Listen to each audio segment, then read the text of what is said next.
সুপ্রিয় দর্শক, আসসালামু আলাইকুম।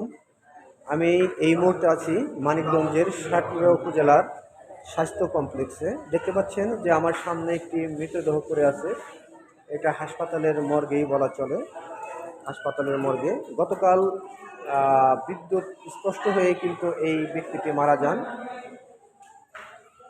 মানিকগঞ্জের সাটুরিয়ার বরাইত ইউনিয়নের সাবার গ্রামে মোহাম্মদ নুর ইসলাম ৪৫ নামের এই ব্যক্তিটি মর্মান্তিক মৃত্যু হয়েছে গতকাল ১২টার দিকে। এক নির্মাণ শ্রমিক কিন্তু গতকাল মৃত্যুবরণ করলেও হাসপাতালে কিন্তু গতকাল থেকেই এই এখন পর্যন্ত হাসপাতালে তার মৃতদেহ পড়ে আছে। কেউ তার মৃতদেহ নিচ্ছেন না, কেন নিচ্ছেন না সেই বিষয়টি আমরা পরে আপনাদের সাথে শেয়ার করব।